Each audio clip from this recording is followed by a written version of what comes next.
ప్రార్థన చేసుకుందాం. స్తోత్రం తండ్రి, పరిశుద్ధుడ గొప్ప దేవుడు, ఆశ్చర్యకరుడ, నామక స్తుతులు స్తోత్రాలు తండ్రి. అయ్యా, గడిచిన కాలం అంతానైనా మా పట్ల కృప చూపి మా ఆయుష్ను, మా దినములు మీరు పొడిగించిన స్తుతులు స్తోత్రాలు తండ్రి. ప్రభు అవునే తండ్రి, మనుషుడినైనా మీరు జ్ఞాపకం చేసుకున్నట్టు వాడు ఏ పాటి వాడు తండ్రి, వాని జీవం ఏ పాటిదని నీ వాక్యం సెలవిస్తుందయ్యా. ఈ అమూల్యమైన శ్రేష్టమైన కృప ద్వారా ఈరోజు మేము బ్రతికించబడి ఉన్నామంటే కేవలం నీ కృప తండ్రి. ప్రభా సమయం తండ్రి అయ్యా, నీ వాక్యం మేమందరం ధ్యానిస్తుండగా మీ అమూల్యమైన శ్రేష్టమైన మాటలు మా అందరికీ మీరు అందించి మీరే ముగింపు వరకు అధ్యక్ష వహించి మీ నామను మహిమకరంగా మా అందరికి ఆశీర్వకరంగా జరిగించమని యేసుక్రీస్తు నామములో అడిగి వేడుకొనుచున్నాను తండ్రి. ఆమేన్. హల్లెలూయా, హల్లెలూయా, హల్లెలూయా. చూడండి, ఇక్కడ మరొకసారి ఆ వాక్యాన్ని చదవండి. చాలు. దేవుడు సంవత్సరమును నీ దయా కిరీటము ధరింపచేసి ఉన్నావు. ప్రతి ఒక్కరికి ఈ నూతన సంవత్సరం 2025 ప్రభు ఇచ్చిన సంవత్సరం. అంతేనా? ఈరోజు మీరు బ్రతికి ఉన్నారంటే ఎవరి కారణము? ప్రభువే. ప్రాణము పెట్టుటకైనను ప్రాణము తీయుటకైనను ఎవరి వశము? యెహోవా వశము. ద్వితీయోపదేశ కాండంలో ఉంది ఆ మాట. ప్రాణమును ప్రభు పొడిగిస్తున్నాడు. మరొక కృపను ప్రభు మనకందరికి అనుగ్రహించి మన దినములను, మన ఆయుష్ను ప్రభు పొడిగించాడు. దేవునికి ఎంతగానో మనం కృతజ్ఞత స్తుతులు చెల్లించాలి. అయితే ఇక్కడ ప్రభు ఆయన ఒక సంవత్సరమును మనకి దయా కిరీటంగా ప్రభు ఇస్తున్నాడు. ఏంటి? ఒక సంవత్సరమును అనగా 2025. ఈ 2025ని ప్రభు మనకందరికి అనుగ్రహించాడు. మనము పొందుకొనుటకు ఏ విషయంలో కూడా యోగ్యులము కాము. ఎందుకనగా కొన్ని విషయాలు గడిచిన కాలంలో దేవుని సన్నిధిని నిర్లక్ష్యం చేశాము, ప్రార్థన జీవితం నిర్లక్ష్యం చేశాము, మన సొంత చిత్తము నెరవేర్చుటకు తిరిగి ఎన్నోసార్లు దేవుణ్ణి బాధపరిచిన వారంగా, ఆయాసపరిచిన వారంగా మనం ఉన్నాం. మనము మరొక నూతన సంవత్సరంలో జీవించడానికి కూడా ఎంత మాత్రం అర్హులము కాము. ఎఫెసీ పత్రికలో ఒక మాట ఉంది, మనమంట మన అపరాధముల చేత, పాపముల చేత చచ్చిపోయిన వారం. అంతేనా? గడిచిన కాలంలో మీరు ఏ పాపం చేయలేదా? చేశారు. కానీ అయినను ప్రభు క్షమించి మరొక నూతన సంవత్సరాన్ని మనకందరికి ఉచితముగా అనుగ్రహించాడు. ఆమేన్, హల్లెలూయా. ఈ నూతన సంవత్సరమును మనకందరికి ప్రభు ఉచితంగా ఇచ్చాడు. ఏ ఒక్కరూ ఆయనకి డబ్బులు ఇచ్చి కొనుక్కోలేదు. ఆయన నీ జీవాన్ని పొడిగించాడు, నీ ఆయుష్ను పొడిగించాడు, నీ దినములను పొడిగించాడు. ఈ విషయంలో దేవునికి ఎంతగానో కృతజ్ఞతా స్తుతులు మీరు చెల్లించాలి. దేవునికి రుణపడి ఉండాలి. ఆమేన్, హల్లెలూయా. అయితే ప్రభు ఇచ్చిన ఈ నూతన సంవత్సరం అంతా నీకు క్షేమం కలగాలంటే, అన్ని విషయాలు నీవు అభివృద్ధి చెందాలంటే, అర్థమవుతుందా? సంవత్సరమును మనం అందరం ఉచితంగా పొందుకున్నాం. దేవునికి స్తోత్రం. చాలా సంతోషం. మనం బ్రతికించబడ్డాం. యెషయా గ్రంథంలో ఒక మాట ఉంది, సజీవులు సజీవులే కదా నిన్ను స్తుతించెదరు, పాతాళం నీకు స్తుతి చెప్పునా, అంధకారం నీకు స్తుతి చెప్పునా, అట్టి సజీవుల సంఖ్యలో మమ్మల్ని నిలబెట్టుకొని మా ద్వారా నీవు మహిమ పొందుతున్నందుకు నీకు కృతజ్ఞతాస్తుతులు. ఆమేన్, హల్లెలూయా. కాబట్టి దేవుడు ఒక సంవత్సరం మనకిచ్చాడు. అయితే ఈ సంవత్సరం అంతా 2025 అంతా మనకి క్షేమం కలగాలంటే, మనము అభివృద్ధి చెందాలంటే, ఎటువంటి అనారోగ్యం రాకుండా సురక్షితంగా ఉండాలంటే ఏం చేయాలి చెప్పండి? సంవత్సరమును ఆయుష్ను పొడిగించాడు, కానీ సంవత్సరంలో జరిగే ప్రతి ఇబ్బందును, ప్రతి కార్యమును అవి కూడా ప్రభు సరళం చేస్తాడని అనుకోకండి. చేస్తాడు, ఆయన మాట తప్పుడు. అయితే మన వంతు కొన్ని చేయాల్సినవి ఉన్నవి. ఆమేన్, హల్లెలూయా. మన వంతు కూడా కొన్ని చెయ్యాలి. ప్రభు ధారాళంగా ఆయన కృపను, ఆయన ఆశీర్వాదాన్ని, మరి ఆరోగ్యమును, జీవమును, నూతన కృపను అనుగ్రహించుటకు సిద్ధముగా ఉన్నాడు. కానీ మనం వంతు ఏం చేయాలి? ఈ సంవత్సరం అంతా నీవు దీవించబడాలంటే, క్షేమంగా నీవు ఉండాలంటే, ఈ సంవత్సరం అంతా 2025 అంతా మనకి ఆశీర్వాదకరంగా, క్షేమంగా, ఆరోగ్యకరంగా ఉండాలంటే ఏం చేయాలి? చూడండి, దేవుని వాక్యంలో చూపిస్తాను మీకు. ఆదికాండము 26వ అధ్యాయము 12వ వచనం. ఆదికాండము 26:12. ఇస్సాకు ఉమ్, ఉమ్, ఉమ్, ఉమ్. యెహోవా ఆ, ఉమ్, చాలు.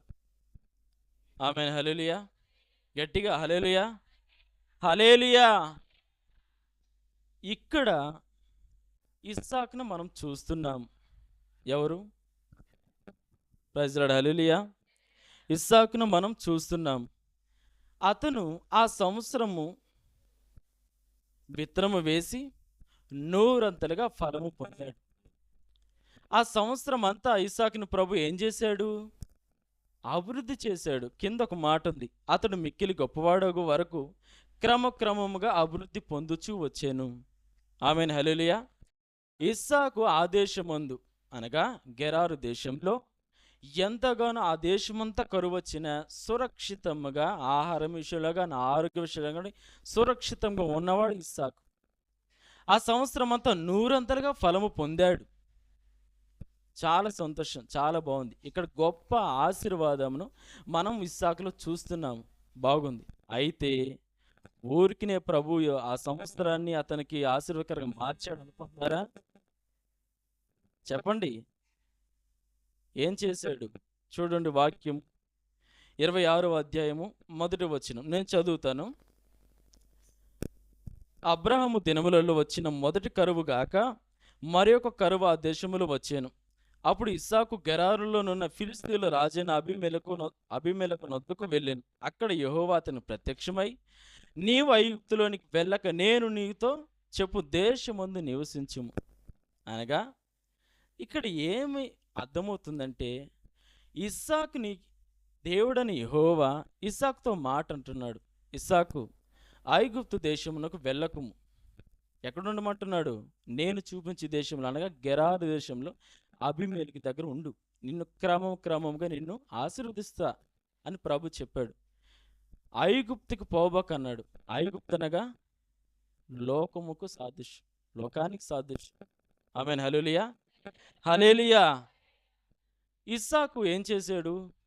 విన్నాడు, ప్రభు మాట విన్నాడు, విధేయత చూపించి ప్రభు చెప్పిన దేశంలోనే ఉన్నాడు. ఆమేన్. హల్లెలూయా, హల్లెలూయా. వెళ్ళలా, దేవుడు చెప్పాడంటే మనకెంతో ఆశీర్వాదకరం. ఇస్సాకు ఏం చేశాడంటే ప్రభు చూపించిన దేశంలోనే ఉన్నాడు, అనగా దేవుని మాటకు విధేయత చూపించాడు, దేవుని మాటకి లోబడ్డాడు. అందునిమిత్తం అతను ఆ దేశంలో ఆ సంవత్సరం అంతా దీవెనకరంగా, ఆశీర్వకరంగా, క్రమక్రమముగా అభివృద్ధి చెందాడు. ఎందుకు?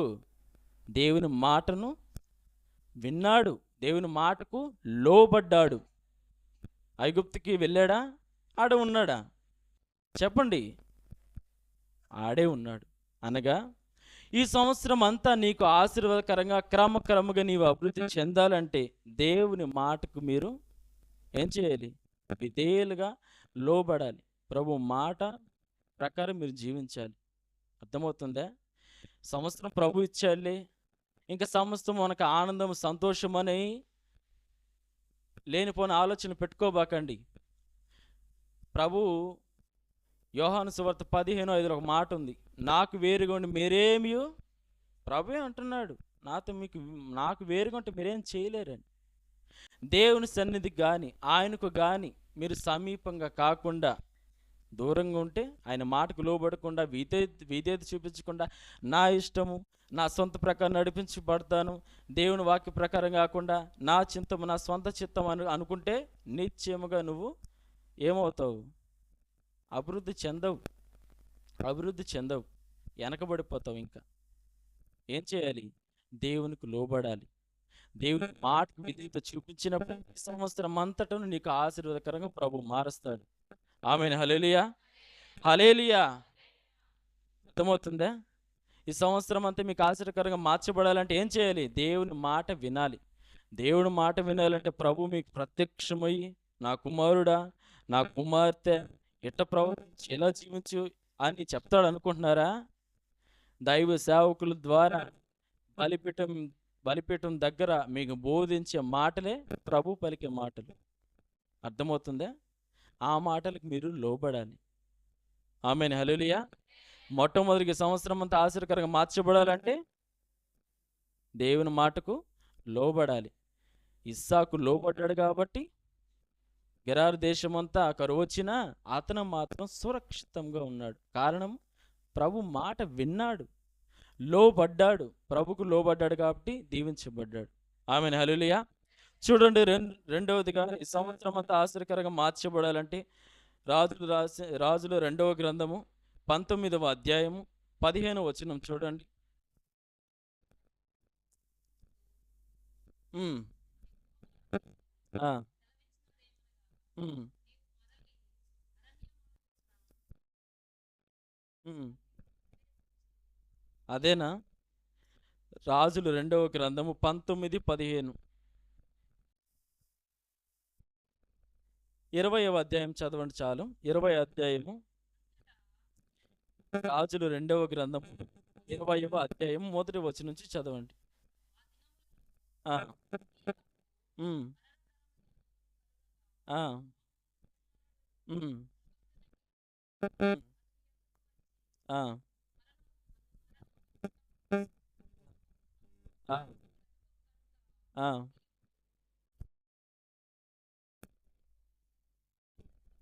చాలు. ఆమేన్. హల్లెలూయా, హల్లెలూయా. ఇక్కడ హిజ్కియా గురించి మనకందరికి తెలిసిన విషయమే. దైవ సేవకులు ఎన్నోసార్లు దేవుని వాక్యం బోధిస్తూ మనకి చెప్పారు. చాలా సంతోషం. హిజ్కియా ఇక్కడ ఉన్నప్పుడు ప్రవక్త అయిన యెషయా వచ్చి, నీకు మరణకరమైన రోగం రాబోతుంది, నీవు నీళ్లును చక్కపరుచుకొని చెప్పాడు. ఇది మనకందరికి తెలిసిన విషయమే. అయితే హిజ్కియా ప్రవక్తని యెషయా చెప్పిన తర్వాత హిజ్కియా ప్రార్థనలో ఒక మాట అంటాడు. చూడండి, నేను చదువుతాను. 3వ వచనం. యెహోవా యథార్థ హృదయుడనై సత్యముతో నీ సన్నిధిని నేను ఎట్లు నడుచుకొంటినో, నీ దృష్టికి అనుకూలంగా సమస్తమును నేను ఎట్లు జరిగించుతునో కృపతో జ్ఞాపకం చేసుకో. ఆమేన్. హల్లెలూయా, హల్లెలూయా. నీ సన్నిధిలో నన్ను జ్ఞాపకం చేసుకో అని అన్నాడు. దానికి ముందు ఏమంటున్నాడంటే, నేను నీ సన్నిధిలో ఎట్లు నడుచుకుంటున్నో జ్ఞాపకం చేసుకో అని అన్నాడు. అంటే హిజ్కియా తన జీవిత కాలంలో దేవునికి చాలా విషయాల్లో అతను నమ్మకంగా ఉన్నాడు. ఏమంటున్నాడు?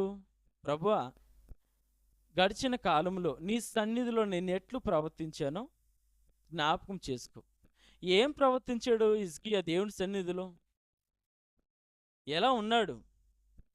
ఆ ప్రవర్తన నీ సన్నిధిలో ఎలా ఉంది ఒకసారి జ్ఞాపకం చేసుకొని అన్నాడు హిజ్కియా. దేవునికి మరొకసారి ఎత్తి చూపిస్తున్నాడు తన స్థితిగతులను, జరిగిన విషయాలను ఎత్తి చూపిస్తున్నాడు, జ్ఞాపకం చేసుకొని మరలా రివిజన్ చేస్తున్నాడు. ఏం చేశాడు హిజ్కియా తన జీవిత కాలంలో యెహోవా సన్నిధిలో? నేను చదువుతాను వినండి. 19వ అధ్యాయము 15వ వచనం. యెహోవా, ఒక్క నిమిషము, 19వ అధ్యాయము మొదటి వచనము. హిజ్కియా విని తన బట్టలు చింపుకొని గోనె పట్ట కట్టుకొని యెహోవా మందిరమునకు వెళ్ళాడు. ఆమేన్. హల్లెలూయా, హల్లెలూయా, హల్లెలూయా. గట్టిగా హల్లెలూయా. ప్రభువే మీకు ఒక నూతన సంవత్సరం అనుగ్రహిస్తే సంతోషం కూడా హల్లెలూయా దేవుని కనపరచడానికి కూడా మీకు పెదవులు రావడం లేదా? హల్లెలూయా, హల్లెలూయా. దేవునికి స్తోత్రం. ఇక్కడ హిజ్కియా ఆ మాట వినగానే బట్టలు చింపుకొని గోనెపట్ట ధరించుకొని ఎడకెళ్ళాడు? యెహోవా మందిరానికి. ఎందుకు చించుకున్నాడు, ఎందుకు గోనె పట్ట కట్టుకున్నాడు, యెహోవా మందిరానికి ఎందుకు వెళ్ళాడు? ఎందుకంటే అషూరు రాజైన సన్హెరీబు అని ఒక రాజు ఉన్నాడు. ఇతను యూదా రాజ్యాన్ని, యూదా జనాంగాన్ని పరిపాలిస్తున్న హిజ్కియాను ఈ విధంగా హెచ్చరిస్తాడు. హిజ్కియా, నువ్వు నమ్ముకుంటున్న యెహోవా నా చేతిలోంచి తప్పించగలడు అనుకుంటున్నావా? ఆ? నిత్యముగా నేను కానీ దండెత్తి మీ దగ్గరకు వచ్చానంటే ఆ వర్షం ఉండేది. నేను ఎంతో మంది రాజ్యాల మీదకి వెళ్ళాను, వాళ్ళ దేవతలు ఏమైనా రక్షించారా వారిని? అటువంటి యెహోవా కూడా రక్షించలేడు. ఈ మైక్ సరిగా పనిచేయడం లేదు. దేవునికి స్తోత్రం. ఆమేన్. హల్లెలూయా, హల్లెలూయా. అలా రాజు అషూరు రాజైన అషూరు రాజు హిజ్కియా మీద ఈ విధంగా ఒక మాట పలికితే ఆ మాటకి బాధపడిపోతాడు. Praise Lord. ఉన్న కొద్ది నిమిషాన్ని సద్వినియోగపరచుకోవాలి. Praise Lord. హల్లెలూయా.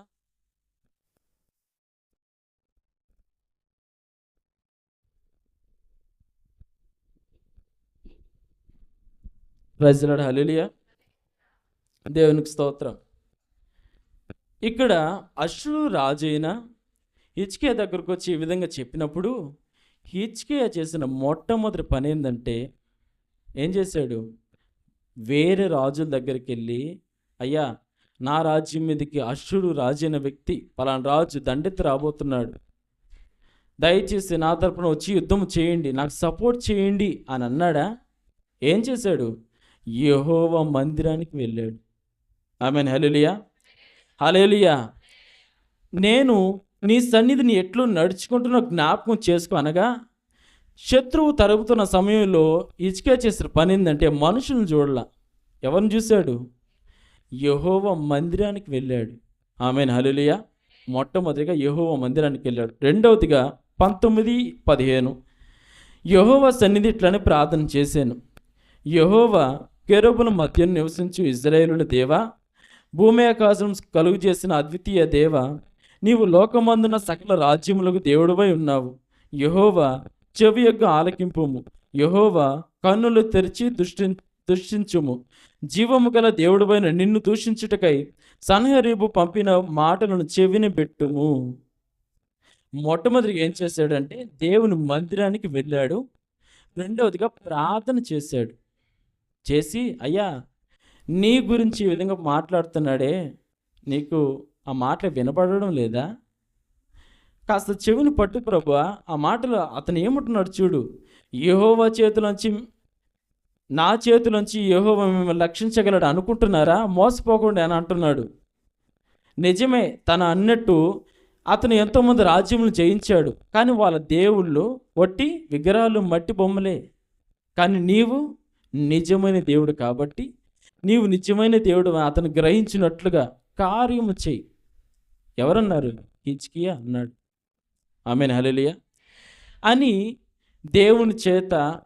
దేవుని మీద ఆధారపడ్డాడు. ఆయన మందిరానికి వెళ్ళాడు, ప్రార్థన చేశాడు. అనగా తన జీవిత కాలంలో దేవునికి, ప్రార్థన జీవితానికి, దేవునికి ప్రథమ స్థానం ఇచ్చాడు. మనుషుల దగ్గరికి పోలా. ఏముంది? కీర్తనలు 118:8 ఏముంది? మనుషులు నమ్ముకున్నట కంటే యెహోవాను ఆశ్రయించుట మేలు. అతను దేవునికి, ప్రార్థన జీవితానికి ప్రథమ స్థానం ఇచ్చాడు కాబట్టి ఇక్కడ 20వ అధ్యాయంలో తను అన్నట్లుగా, నీ సన్నిధి నేను ఎట్లు నడుచుకుంటున్న గత కాలంలో నీ మీద తప్ప ఇంకెవరి మీద ఆధారపడలేదు కదా, నిన్నే నమ్ముకున్నాను కదా, కాబట్టి నన్ను జ్ఞాపకం చేసుకో. ప్రభు ఏం చేశాడు? తన ఆయుష్ను 15 సంవత్సరములు పొడిగించాడు. ఎందుకు?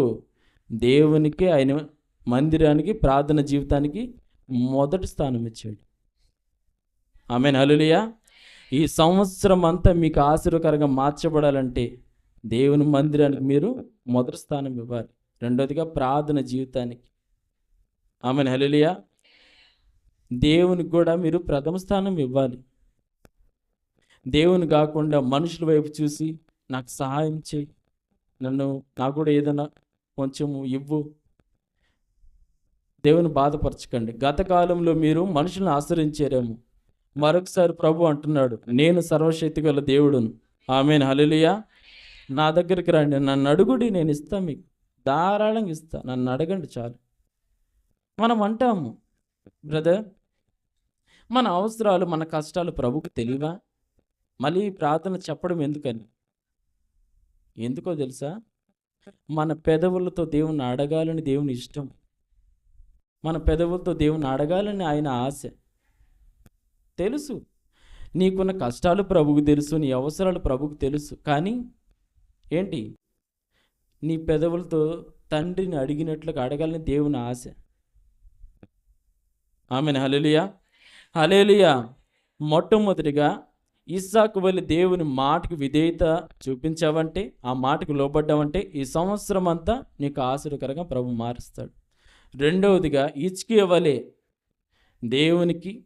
దేవుని మందిరానికి, ప్రార్థన జీవితానికి ప్రథమ స్థానం ఇచ్చావా, ఈ సంవత్సరం అంతా నీకు ఆశీర్వకరంగా మార్చబడుతుంది. హిజ్కియాకి ఏ విధంగా 15 సంవత్సరాల ఆయుష్ను పొడిగించాడో, ఈ సంవత్సరంలో కూడా నీకు ఏ ఆటంకం రాకుండా నీ జీవమును ప్రభు పొడిగిస్తాడు. ఆమేన్, హల్లెలూయా, హల్లెలూయా. వస్తారా దేవుని సన్నిధికి?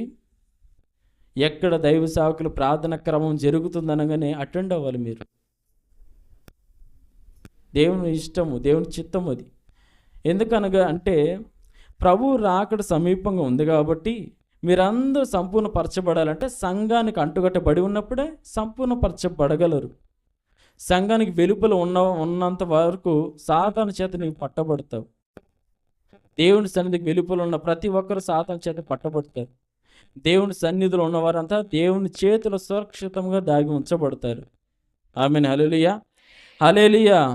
చూడండి, ఇంకొక మాట చెప్పి నేను ముగిస్తాను. యోబు పుస్తకము 36వ అధ్యాయం 10వ వచనం. ఈ ఒక్క మాట చూడండి, చెప్పి నేను ముగిస్తాను. యోబు 36:10.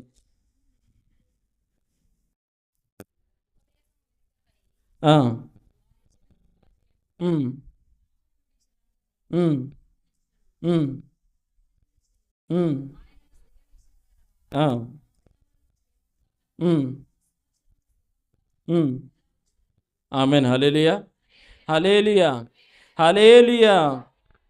ఉపదేశం వినుటకై వారి చెవిని తెరవజేయము, పాపము విడిచి రండి అని ప్రభు ఆజ్ఞాపిస్తున్నాడు.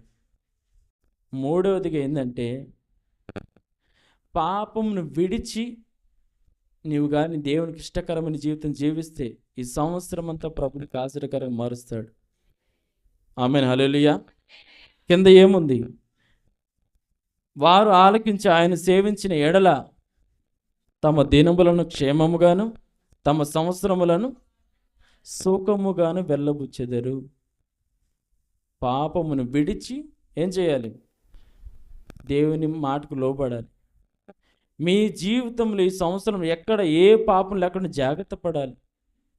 మీ మాటలు, మీ చూపులు, మీ హృదయంలో కూడా 10 మంది ఉన్నప్పుడు ఒక రీతిగా, ఎవరు లేని సమయంలో ఒక రీతిగా, ఎవరు చూడడం లేదులే, నా పాప జీవితం నా హృదయంలో నాతోనే రహస్యంగా దాచబడి ఉంచబడుతుందిలే, జాగ్రత్త.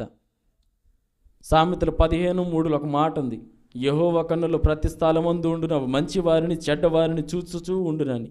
ఆమేన్, హల్లెలూయా, హల్లెలూయా. నువ్వు ఎక్కడ దాచబడి ఉండలేవు. అగ్ని నేత్రములు కలిగిన కన్నులు అనగా అర్థం ఏందో తెలుసా? చీకటిలో ఉన్నవి కూడా ప్రభుకి స్పష్టంగా కనపడతాయని అర్థం. ఆమేన్, హల్లెలూయా. అదేవిధంగా దుష్టుని కూడా కాల్చి వేయటకు ఆ కన్నులు శక్తివంతుగా అగ్ని జ్వాలలతో రగిలింపబడుతూ ఉంటాయి. ఎంతటి కృప! దేవుడు నీ మీద ఉన్నతమైన ఆలోచనలు, ఆయన ఆశీర్వాదములు, కృపను నీ మీద కుమ్మరించాలని దేవుడు ఇష్టపడుతుంటే మనము మాత్రం నా పాపము, నా ఇష్టము అనేటట్టు తిరుగుతున్నాం. దేవుని సన్నిధి కంటే మన ఉద్యోగాలు ఎక్కువ, క్రీస్తు కంటే అతనిచ్చే 20,000 ఎక్కువ. నేను ఇంతకుముందు కూడా వాక్యంలో చెప్పాను, ఇప్పుడు కూడా సందర్భం వచ్చింది. క్రీస్తుని ఇటువైపు నుంచోబెట్టి ఒక వ్యక్తి, అంటే మీ ఓనరు రూపాయలు నీకు ఇస్తానని ఇటు పక్క పెడతాడు ఆదివారం రోజు. క్రీస్తు మీకు కావాలా? రూపాయలు డబ్బులు కావాలా? రూపాయలు డబ్బులు కావాలని చేతులు ఎత్తండి. క్రీస్తు కావాలని చేతులు ఎత్తండి. అంతా అబద్ధమే, అంతా అబద్ధమే. దొంగలు మీరంతా, దొంగలు. నిజం. ఈ నిమిషం అలాగే ఉంటారు. ఈ సంవత్సరం అంతా 2024 52 ఆదివారాలు జరిగాయి. ఒక్క ఆదివారం కూడా క్రమము తప్పకుండా వచ్చాను బ్రదర్ అన్న వాళ్ళు చేతులు ఎత్తండి. దేవుడు నిత్యంగా మిమ్మల్ని దీవించును గాక. ఆమేన్, హల్లెలూయా. ఎంతమంది చేతులు ఎత్తలేదు? 52 ఆదివారాలు, ఒక్క ఆదివారం కూడా మీరు రాకుండా. ప్రభు అంటే నిర్లక్ష్యం. మరలా మీకు జీవం కావాలి, రాబోయే నూతన సంవత్సరం ఆశీర్వాదాలు కావాలి, మీ జీవం పొడిగించబడాలి, ఏ అనారోగ్యం రాకూడదు మళ్ళీ మీకు. ఆయన సన్నిధి వద్దు, ఆయన కృప వద్దు. ఏంటి? క్రీస్తు నాకు వద్దు, నా దినములు క్షేమంగా ఉంటే చాలు, నాకు మంచి ఆరోగ్యం ఇస్తే చాలు, నాకు మంచి శాలరీ ఇస్తే చాలు. మనం ఎంతటి స్వార్థం. ప్రభు అంటే లెక్కలేదు, ప్రభు అంటే లెక్కలేదు. అందరికీ చెప్తున్నా, దేవుని సన్నిధిని ఆయనను నిర్లక్ష్యం చేస్తే గడిచిన ఈ 2025 కూడా నువ్వు దుఃఖకరంగా ఉండాల్సి వస్తుంది. జాగ్రత్త. ప్రభు హెచ్చరిస్తున్నాడు. ఆమేన్, హల్లెలూయా, హల్లెలూయా. ఆయనకి ఇష్టపూర్వకంగా జీవితం నీలో ఉంటే నువ్వు అడిగింది కాదనకుండా ప్రభు ఇస్తాడు, ధారాళంగా ఇస్తాడు. ఆయనకి ఇష్టమే. అర్థమవుతుందా? నా మాట వినండి, దేవునికి లోబడండి, ఆయన సన్నిధికి రండి, దైవ సేవకులు చెప్పి ఉపదేశం వినండి. మీలో ఉన్న ప్రతి పాపను విడిచిపెట్టుకోండి, అల్లరితో కూడిన ప్రతి సంతోషాన్ని విడిచిపెట్టుకోండి. దేవుని కంటే అధికంగా దేన్ని ఇష్టపడకండి. అది ఫుడ్ కానీ, వస్త్రము కానీ, అందము కానీ, ఏదైనా సరే దేవుని కంటే ఎక్కువ కాదు. ప్రభువే మనకి సమస్తం. ఆమేన్, హల్లెలూయా, హల్లెలూయా. చూడండి, యోబు 22:23 అదే వాక్యము. 22:23. సర్వశక్తుని వైపు నీవు తిరిగిన ఎడల, నీ గుడారములో నుండి దుర్మార్గమును దూరంగా తొలగించిన ఎడల నీవు అభివృద్ధి పొందేదవు. నీ గుడారంలో దుర్మార్గతను విడిచిపెట్టాలి. గుడారం అనగా మీ ఇల్లు అనుకుంటారేమో తల్లులారా, మీ హృదయమే. మీ హృదయంలో ఉన్న పాపమును విడిచిపెట్టుకోవాలి. సంవత్సరం అంతా నాకు ఆశీర్వకరంగా మార్చబడాలి బ్రదర్, చేతులెత్తండి. ఈ సంవత్సరం అంతా ఆశీర్వాదం కావాలనుకున్న చేతులెత్తండి. అయితే పాపం విడిచిపెట్టండి మీరంతా. పాపం అనగా ఏంటి?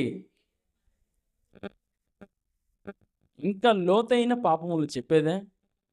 సిగరెట్ తాగడం, మందు తాగడం, బూతు మాటలు పలకడం, ఇవన్నీ అవి పక్కన పెట్టండి. ప్రార్థన చేయకపోవడమే, దేవుని సన్నిధికి రాకుండా ఉండడమే, దేవుని వాక్యాన్ని ధ్యానించకపోవడమే, సహాయం చేసే స్థితి కూడా సహాయం చేయకుండా ఉండడమే పాపం. దేవుని సన్నిధిని నిర్లక్ష్యం చేయడమే పాపము. దేవుని వాక్యాన్ని ధ్యానించుకొని ఉండడమే పాపం. ప్రార్థన చేయకపోవడమే పాపం. ఇప్పుడు ఆలోచన చేయండి, ఎన్నిసార్లు మీరు పాపాలు చేస్తుంటారు. ఓరు నాయన, ఇవన్నీ పాపాలు ఏమో నాయన, ఏంటి బ్రదర్ ఇలా అనేస్తున్నాడు. నిజం. మెలకు కలిగి ప్రార్థన చేయండి, అప్పుడు ప్రతి శోధన నుంచి మీరు తప్పించబడతాను ప్రభు అంటాడు. మెలకు కలిగి ప్రార్థన మనం చేయము, కానీ శోధన రాగానే దైవ శాఖ దగ్గర పరిగెడతా అన్న ఈ విధంగా జరిగిందని ఏడుస్తాము. అరే ముందు నువ్వు ప్రార్థన చేయ, మోకరించి ప్రభు పాదాలు పట్టుకో, ప్రభు కృప చూపిస్తాడంటే వినము. దేవుని పాదాలు పట్టుకోవాలి మీరు. మీ హృదయంలో ఉన్న ప్రతి పాపను విడిచిపెట్టాలి. ప్రతి పాపము. ఎక్కడ ఏది దేవుడు నీ హృదయం తెరిచి చూసినప్పుడు ఏది కనపడకూడదు ఆయనకి. జాగ్రత్త. ప్రభు నిన్ను ఇష్టపడాలి. ఈ సంవత్సరం అంతా నీకు ఆశీర్వాదం కావాలి, ఇవ్వడానికి కూడా ప్రభు సిద్ధంగానే ఉన్నాడు. కానీ నీలోన్న పాపం విడిచిపెట్టిన ఎడల నిత్యముగా నీవు దీవించబడతావు. నీలోన్న బలహీనతలు నీవు విడిచిపెట్టుకున్న ఎడల నిత్యముగా దీవించబడతావు. ఆమేన్, హల్లెలూయా. ఇంకొక మాట అదే వాక్యానికి సంబంధించిన మాట చెప్పి నేను ముగిస్తున్నాను. ఇర్మియా 33:19 చూడండి. ఇర్మియా 33:19. ఇర్మియా 33:19.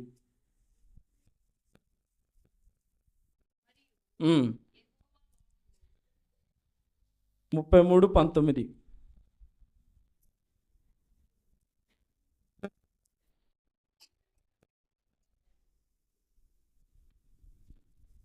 ఆమేన్. హల్లెలూయా. హల్లెలూయా. చదవండి, అదేనా? ఇర్మియా 33:19. చదవండి. చదవండి.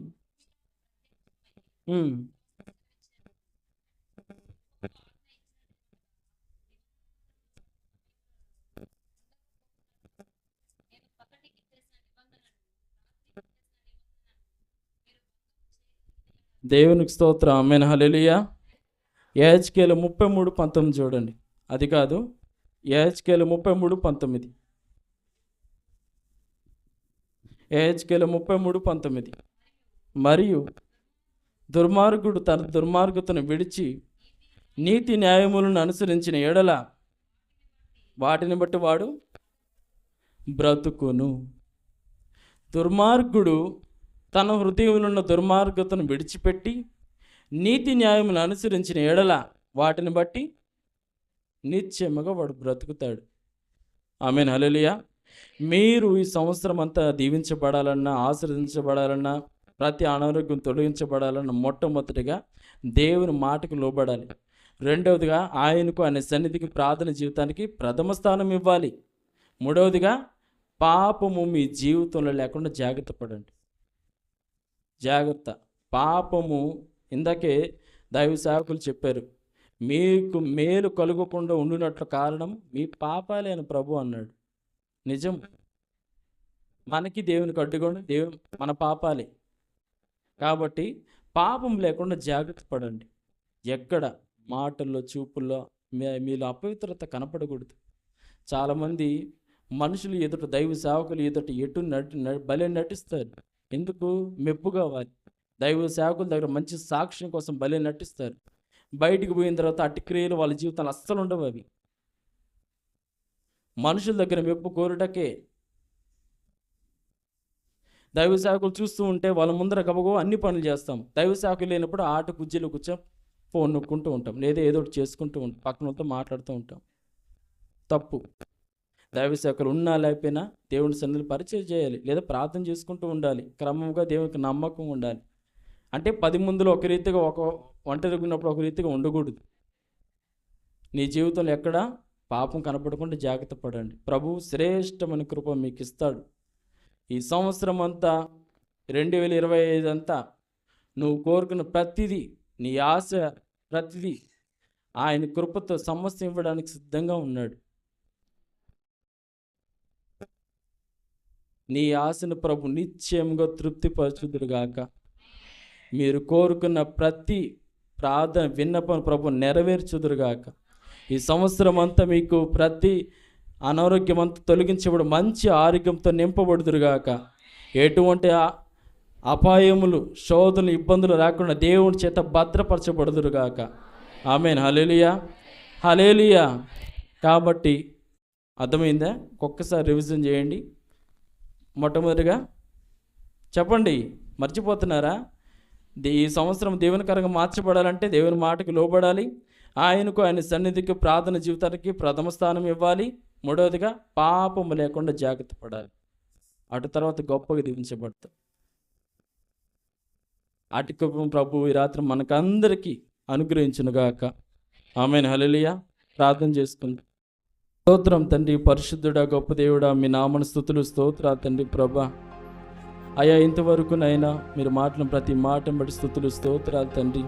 అవునయ్యా, మా సంవత్సరములు కానీ, మా దినములు కానీ క్షేమముగాను, అయ్యా ఆరోగ్యముగాను మార్చబడాలంటే, అన్ని విషయాలు మేము అభివృద్ధి చెందాలంటే తండ్రి, అయ్యా మొట్టమొదటిగా మీ మాటకు లోబడి జీవించాలని మాకు తెలియజేశారయ్యా. మీ నామన స్తుతులు, స్తోత్రాలు. నాయనా, మేమందరం రాబోయే నూతన సంవత్సరంలో నీ మాటకు విధేయత చూపించి నీ వాక్య ప్రకారం జీవించే కృపను మాకు అందరికి అనుగ్రహించమని నామ స్తుతులు, స్తోత్రాలు చెల్లిస్తున్నానయ్యా. అయ్యా, నీ సన్నిధికి, అయ్యా ఈచ్గా ఏ విధంగా నీ సన్నిధికి నాయన ప్రభా మీకు ప్రార్థన జీవితానికి ప్రథమ స్థానం ఎలా ఇచ్చాడో మేమందరము కూడా నాయనా రాబోయే నూతన సంవత్సరంలో క్రమంగా నీ సన్నిధికి రావడానికి కృప ఇవ్వండి. ప్రార్థన జీవితంలో అయినా మధ్యలోనే ఆగిపోకుండా స్థిరమైన ప్రార్థన జీవితం మాకు అందరికి అనుగ్రహించమని స్తుతులు, స్తోత్రాలు చెల్లిస్తున్నానయ్యా. అయ్యా అయ్యా, మీరు తప్పనైనా మా జీవితాల్లో ఇంకెవ్వరు ఉండకూడదు. సమస్తం మీరే అనేటట్టు మా హృదయం మార్చబడాలయ్యా. మీ యొక్క క్షణము నేను విడిచిపెట్టలేని విధంగా మేమందరం మార్చబడాలి. అటువంటి కృపను అనుగ్రహించండి ప్రభా. అయ్యా అయ్యా మూడోదిగా తండ్రి, మా జీవితాల్లో ఏ పాపం లేకుండా మా క్రియలను జాగ్రత్త పరచుకోవడానికి కృప ఇవ్వండి తండ్రి ప్రభా.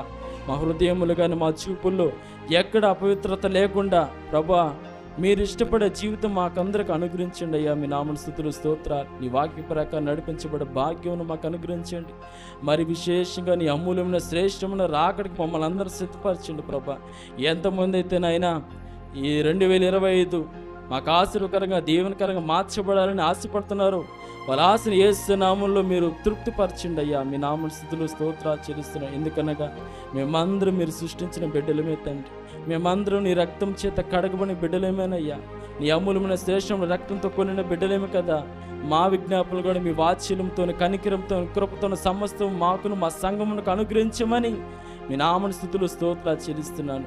ఇంతవరకు మీరు అధ్యక్ష వహించి మీ నామను మహిమకరంగా మా అందరికి ఆశ్చర్యకరంగా దీవెనకరంగా జరిగించినందుకు స్తుతులు స్తోత్రాలు చెల్లించుకుంటూ ఇంక జరగబోయే క్రమాన్ని కూడా మీరే నడిపించమని యేసుక్రీస్తు నామములో అడిగి వేడుకొనుచున్నాను తండ్రి. ఆమేన్, ఆమేన్. హల్లెలూయా, హల్లెలూయా.